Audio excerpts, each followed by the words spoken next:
నమస్కారం one TV news కి స్వాగతం. హెడ్లైన్ చూద్దాం. ట్రంప్ పై మరోసారి ప్రశంసలు కురిపించిన పాక్ ప్రధాని షహబాజ్ షరీఫ్. మే నెలలో భారత్ పాక్ యుద్ధాన్ని ఆపింది ట్రంపేనని వ్యాఖ్య.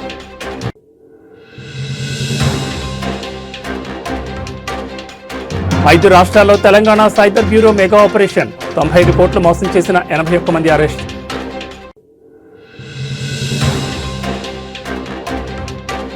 నడి రోడ్డుపై 5 గంటల పాటు నిలిచిపోయిన కావేరీ ట్రావెల్స్ బస్సు పట్టించుకొని యాజమాన్యం.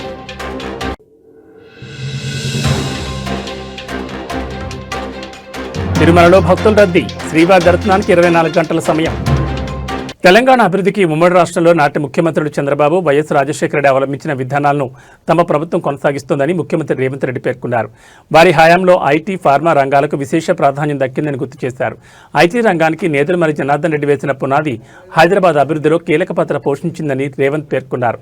ఈ మేరకు ఆదివారం హైదరాబాద్ ప్రెస్ క్లబ్ ఆధ్వర్యంలో నిర్వహించిన మీట్ ది ప్రెస్ కార్యక్రమంలో రేవంత్ ఈ వ్యాఖ్యలు చేశారు. కాంగ్రెస్ ముఖ్యమంత్రుల నిర్ణయాలు హైదరాబాద్ అభివృద్ధికి బాటలు వేశాయని రేవంత్ రెడ్డి చెప్పారు. నగరం నాలెడ్జ్ సిటీగా మారిందంటే కారణం గతంలో కాంగ్రెస్ సీఎంలు తీసుకున్న నిర్ణయాలే అని అన్నారు. అభివృద్ధిలోనే కాదు సంక్షేమంలోనూ కాంగ్రెస్ ముఖ్యమంత్రులు తమ ముద్ర వేస్తారని వివరించారు. వైఎస్ రాజశేఖర రెడ్డి హయాంలో వచ్చిన శంషాబాద్ ఎయిర్పోర్ట్, ఓఆర్ఆర్ కూడా కీలకంగా మారాయన్నారు. గతంలో కాంగ్రెస్ హయాంలోనే అనేక కేంద్ర సంస్థలు హైదరాబాద్లో ఏర్పాటయ్యాయని చెప్పారు. దేశానికి వచ్చిన వాటిలో 70% నగరానికి వచ్చాయని, ప్రపంచాన్ని శాసించే చాలా సంస్థలు హైదరాబాద్లో ఉన్నాయని తెలిపారు. ప్రస్తుతం జీసీసీలు, డేటా సెంటర్లకు హైదరాబాద్ హబ్గా మారిందని గుర్తు చేశారు. 2004-2014 మధ్య అటు కేంద్రం, ఇటు రాష్ట్రంలో అధికారంలో ఉన్న కాంగ్రెస్ ప్రభుత్వాలు హైదరాబాద్ అభివృద్ధికి పాటుపడ్డాయని రేవంత్ రెడ్డి తెలిపారు.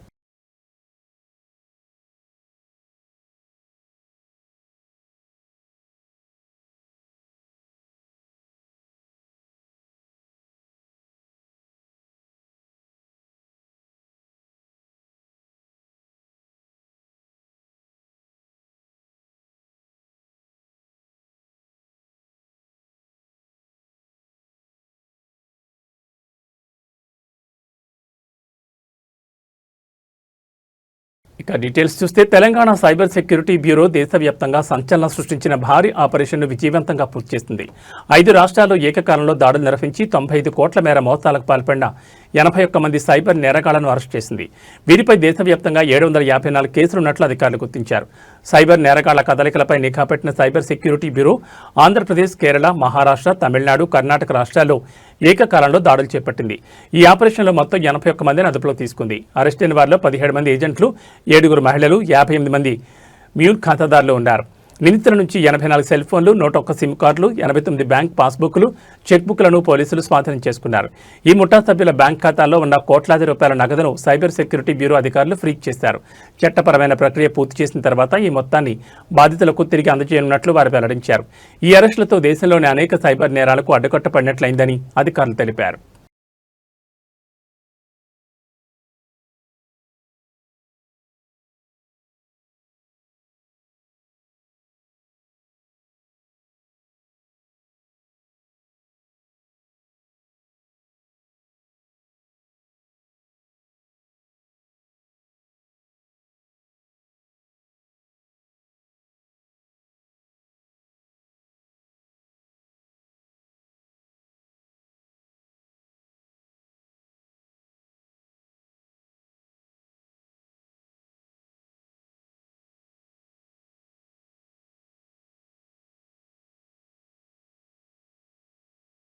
భారత్, పాకిస్తాన్ మధ్య గత మే నెలలో తలెత్తిన తీవ్ర ఉద్రిక్తతలను చల్లార్చి యుద్ధాన్ని నివారించింది అమెరికా అధ్యక్షుడు డొనాల్డ్ ట్రంపేనని పాకిస్తాన్ ప్రధాని షహబాజ్ షరీఫ్ మరోసారి ప్రశంసించారు. ఆయన ధైర్యవంతమైన, నిర్ణయాత్మక నాయకత్వం వల్లే కాల్పుల విరమణ సాధ్యమైందని కొనియాడారు. శనివారం అజర్బైజాన్ రాజధాని బాకులో జరిగిన విక్టరీ డే పరేడ్లో ఆయన ఈ వ్యాఖ్యలు చేశారు. తన ప్రసంగంలో షహబాజ్ మాట్లాడుతూ ట్రంప్ జోక్యంతో దక్షిణాసియాలో శాంతి పునరుద్ధరించబడింది, ఒక పెద్ద యుద్ధం నివారించబడింది, తద్వారా లక్షలాది మంది ప్రాణాలు నిలిచాయని పేర్కొన్నారు. వాషింగ్టన్ మధ్యవర్తిత్వంతో జరిగిన చర్చల అనంతరం మే 10న ఇరు దేశాలు పూర్తి తక్షణ కాల్పుల విరమణకు అంగీకరించినట్లు ట్రంప్ అప్పట్లో ప్రకటించిన విషయం తెలిసిందే. అప్పటి నుంచి పాకిస్తాన్ ఈ ఘనతను ట్రంప్గా ఆపాదిస్తుండగా భారత్ మాత్రం ఈ వాదనను తీవ్రంగా వ్యతిరేకిస్తోంది. ఈ విషయంలో ఏ మూడో వ్యక్తి ప్రమేయం లేదని, 4 రోజుల పాటు సరిహద్దులో డ్రోన్లు, క్షిపణులతో దాడులు జరిగిన అనంతరం ఇరు దేశాలు ద్వైపాక్షిక చర్చల ద్వారానే ఒక అవగాహనకు వచ్చాయని న్యూఢిల్లీ మొదటి నుంచి స్పష్టం చేస్తోంది. ఇదే కార్యక్రమంలో షహబాజ్ షరీఫ్ కశ్మీర్ అంశాన్ని కూడా ప్రస్తావించారు. కర్బాక్లో అజర్బైజాన్ సాధించిన విజయం కశ్మీర్ వంటి అణచివేతకు గురైన అన్ని దేశాలకు ఆశాకిరణమని ఆయన అభివర్ణించారు. పాకిస్తాన్ శాంతిని కోరుకుంటుందని, అయితే తమ సార్వభౌమత్వం, ప్రాదేశిక సమగ్రత విషయంలో ఎట్టి పరిస్థితుల్లోనూ రాజీ పడబోదని తేల్చి చెప్పారు.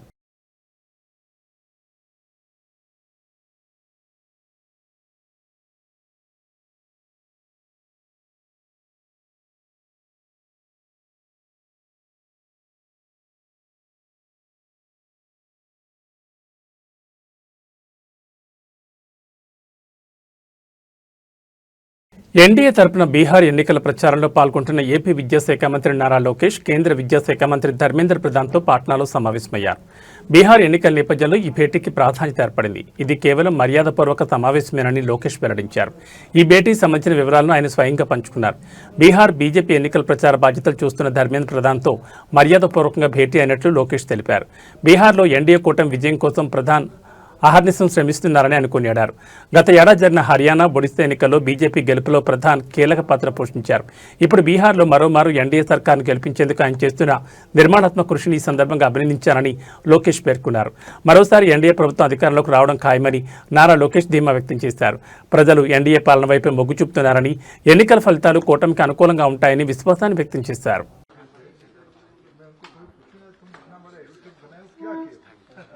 ये भी सोचते रहा कि भाई मैं कल उनको मौका मिले तो बताऊंगा क्या क्या तो मेरे को उन्होंने एक दिन बताया एयरपोर्ट में जी ये अच्छा लगा तो मैं आपको एप्लीकेशन देता हूँ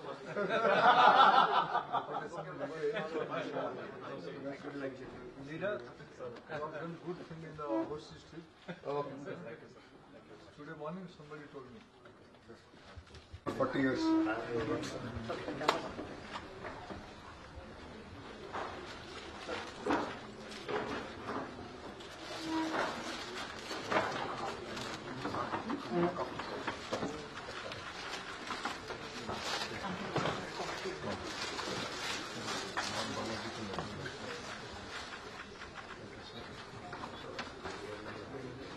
सीएम साहब का बहुत पैशनेट प्रोजेक्ट है सर, अरकू कॉफी आपको बताया सर। हमारे इसको देखिए कोरापुट में भी काफी बना हुआ है सर। मैंने पाद यात्रा की है सर, उसके पहले कॉफी टेबल बिठाना है सर। पहले कॉफी प्रधानमंत्री से और सर घर के लिए mango sir wait thank you. घर के लिए तो मैंगो अंदर के मैंगो से नहीं जाना है।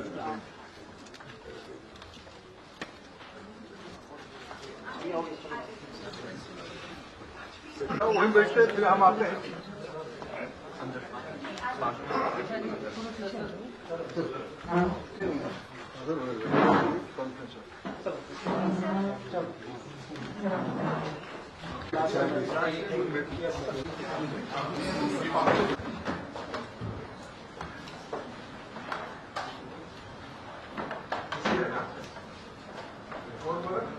हाथ नीचे करना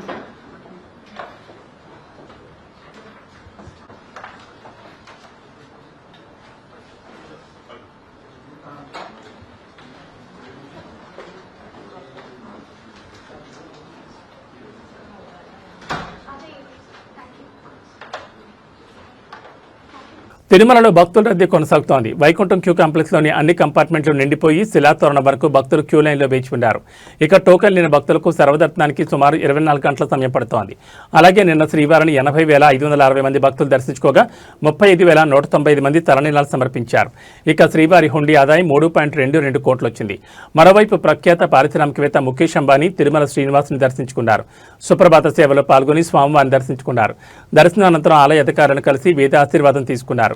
అలాగే ఇవాళ తిరుమలలో కార్తీక వనభోజనాలు జరగనున్నాయి. పార్వేట మండపంలో ఉత్సవమూర్తులకు ప్రత్యేక స్వప్న తిరుమంజనం అర్చకులు నిర్వహించారు. ఈ కార్యక్రమంలో భక్తులు పెద్ద ఎత్తున పాల్గొన్నారు.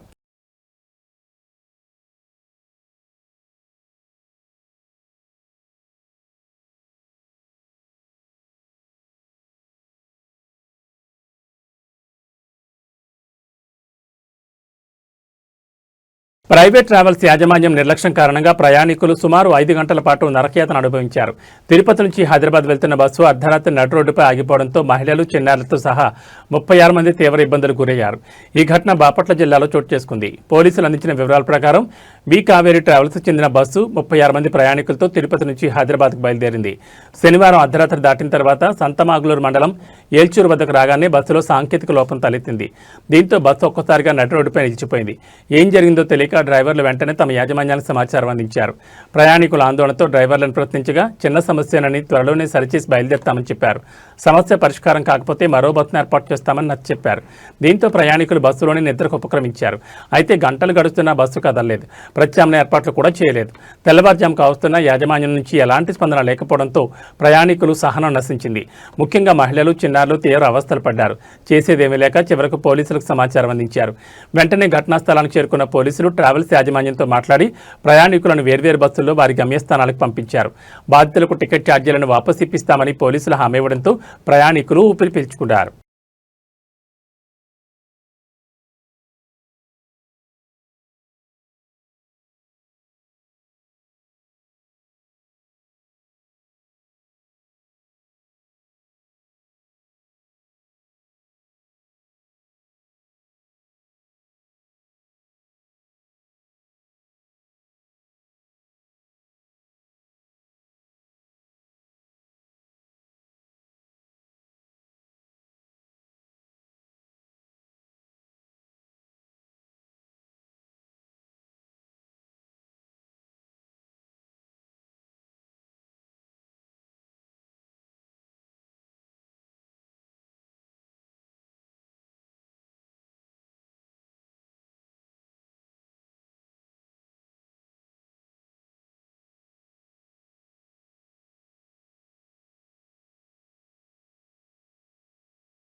సంచలన దర్శకుడు రామ్ గోపాల్ వర్మ మెగాస్టార్ చిరంజీవికి క్షమాపణలు తెలిపారు. తెలుగు సినిమా గతిని మార్చిన శివ చిత్రం రిలీజ్ సందర్భంగా చిరంజీవి ఆ సినిమాపై తనపై ప్రశంసలు కురిపిస్తూ ఓ వీడియో విడుదల చేయగా దానిపై వర్మ స్పందించారు. తెలియకుండా మిమ్మల్ని ఎప్పుడైనా బాధపెట్టి ఉంటే నన్ను క్షమించండి అంటూ ఆయన ట్వీట్ చేశారు. చిరంజీవి గొప్ప మనసుని ఈ సందర్భంగా కొనియాడారు. అక్కినేని నాగార్జున హీరోగా రామ్ గోపాల్ వర్మ దర్శకత్వంలో 1989లో వచ్చిన కల్ట్ క్లాసిక్ శివ నవంబర్ 14న థియేటర్లో గ్రాండ్గా రిలీజ్ కానుంది. ఈ నేపథ్యంలో megastar Chiranjeevi the punch of Shiva పేరుతో విడుదలైన డాక్యుమెంటరీ వీడియోలో తన అభిప్రాయాలు పంచుకున్నారు. శివ ఒక సినిమా కాదని అదొక విప్లవమని చిరంజీవి అభివర్ణించారు. ఆ సినిమా చూసినప్పుడు షాకింగ్గా అనిపించిందని, తెలుగు సినిమాకు కొత్త బరవడు సృష్టించిందని కొనియాడారు.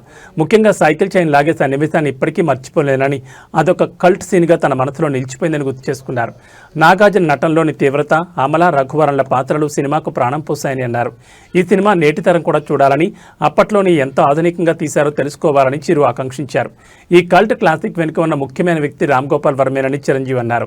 ఆయన vision, camera angles, sound presentation అద్భుతంగా ఉన్నాయని ప్రశంసించారు. చెన్నైలో సినిమా చూశాక ఆయన అభినందించడానికి పూల బొకే పంపడమే కాకుండా ఫోన్ చేసి మాట్లాడాను. ఆ యువ దర్శకుడే తెలుగు సినిమా భవిష్యత్ అని ఆ రోజే అనిపించిందని చిరంజీవి గుర్తు చేసుకున్నారు.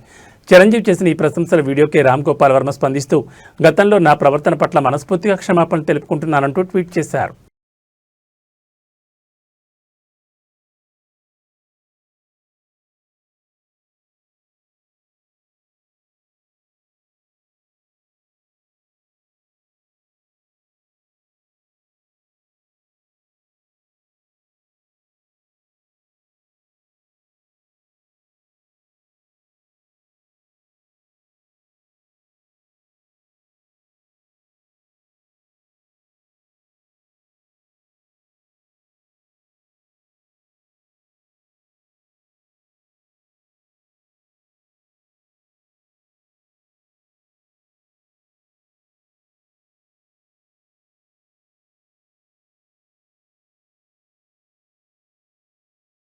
రష్యాలో ఆర్మీకి చెందిన హెలికాప్టర్ ఒకటి కూలిపోయింది. యుద్ధ విమానాల విడిభాగాలు తయారు చేసే కంపెనీకి చెందిన సిబ్బందితో ప్రయాణిస్తుండగా ప్రమాదవశాత్తు ఓ ఇంటిపై కూలింది.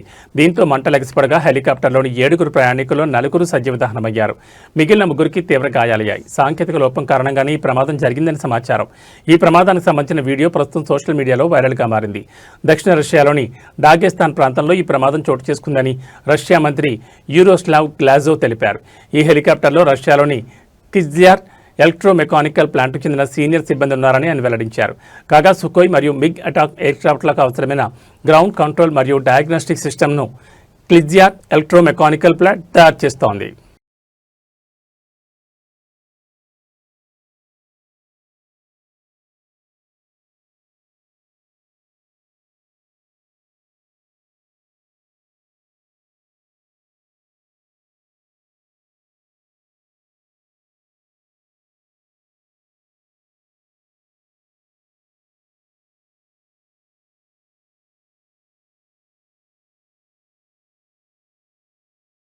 అమెరికాలో ప్రభుత్వ షట్డౌన్ ప్రభావం విమానయాన రంగంపై తీవ్రంగా పడింది. ఎయిర్ ట్రాఫిక్ను తగ్గించాలన్న ఫెడరల్ ఏవియేషన్ అడ్మినిస్ట్రేషన్ ఆదేశాలతో విమానయాన సంస్థలు వరుసగా 2వ రోజైన శనివారం కూడా 1000కి పైగా విమానాలు రద్దు చేశాయి.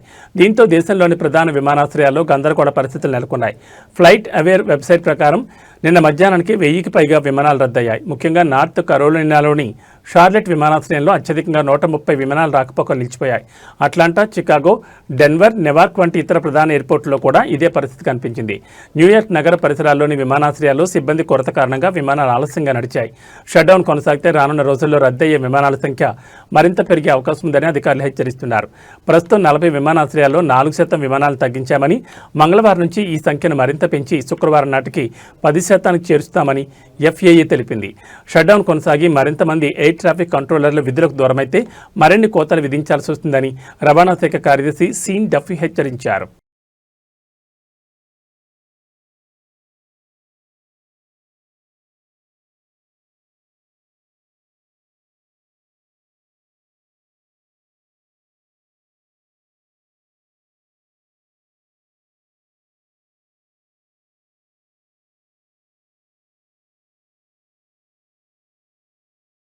విజయవాడ రూరల్ మండలంలోని నిడమనూరు గ్రామంలో నూతనంగా నిర్మించిన మసీదు ప్రారంభోత్సవ కార్యక్రమంలో మాజీ ఎమ్మెల్యే వల్లభనేని వంశీమోహన్ పాల్గొన్నారు.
ఇవి బులెటిన్ విశేషాలు. మరో బులెటిన్లో మళ్ళీ కలుసుకుందాం. నమస్కారం.